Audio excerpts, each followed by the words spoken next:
আসসালামু আলাইকুম রহমতুল্লাহি আবরাকাত। প্রিয় ভাইরা, আমার একজন প্রিয় মানুষ আমার কাছে জিজ্ঞেস করেছে, হুজুর, যারা জুয়া খেলে, তাস খেলে, কাঠ খেলে, তাদের সাথে কোরবানি দেওয়া বৈধ হবে কি? প্রিয় ভাই কোরবানি এমন একটি আবাদত, যে আবাদতটি একমাত্র আল্লাহর সন্তুষ্টি বিধানের জন্য করতে হয়। শুধু কোরবানি নয়, প্রত্যেকটি আবাদতই আল্লাহ পাকের সন্তুষ্টির জন্য করতে হয়। আর এবাদতের মধ্যে যদি এখলাস না থাকে, এবাদত আল্লাহ পাকের কাছে কবুল হয় না।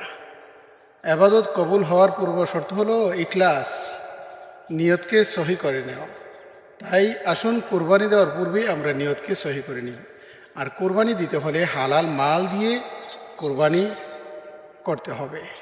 হালাল পয়সার মাধ্যমে, হালাল টাকার মাধ্যমে কোরবানির পশু ক্রয় করে একমাত্র আল্লাহর সন্তুষ্টি বিধানের জন্য যখন কোরবানি করবে, তার কোরবানি শুদ্ধ হবে, সহি হবে।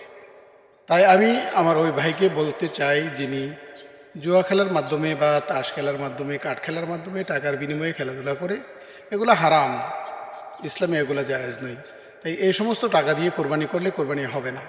হ্যাঁ, তবে সে যদি হালাল টাকা দিয়ে কোরবানির পশু ক্রয় করে কোরবানি দেয়, তাহলে তার কোরবানি হবে এবং তার সাথে আপনি কোরবানিতে শরিক হতে পারবেন, হালাল টাকা দিয়ে যদি কোরবানি দেয়।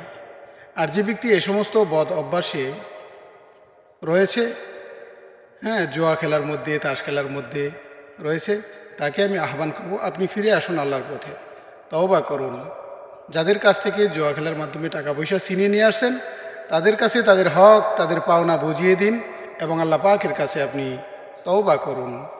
আল্লাহ পাকের কাছে তওবা করে আল্লাহর রাস্তায় ফিরে আসুন। আর হালাল মাল দিয়ে আপনি কোরবানি করুন, তাহলে আপনার কোরবানি আল্লাহ পাকের দরবারে কবুল হবে, মঞ্জুর হবে। তাই আসুন, আমরা কোরবানি যখন করব, কোরবানির পূর্বে হালাল মাল দিয়ে পশু ক্রয় করে একমাত্র আল্লাহর সন্তুষ্টি বিধানের জন্য কোরবানি করব। আল্লাহ তাআলা আমাদেরকে হালাল টাকা রোজগার দিয়ে আল্লাহর রাস্তায় পশু ক্রয় করে কোরবানি করার তৌফিক দান করুন। আমিন।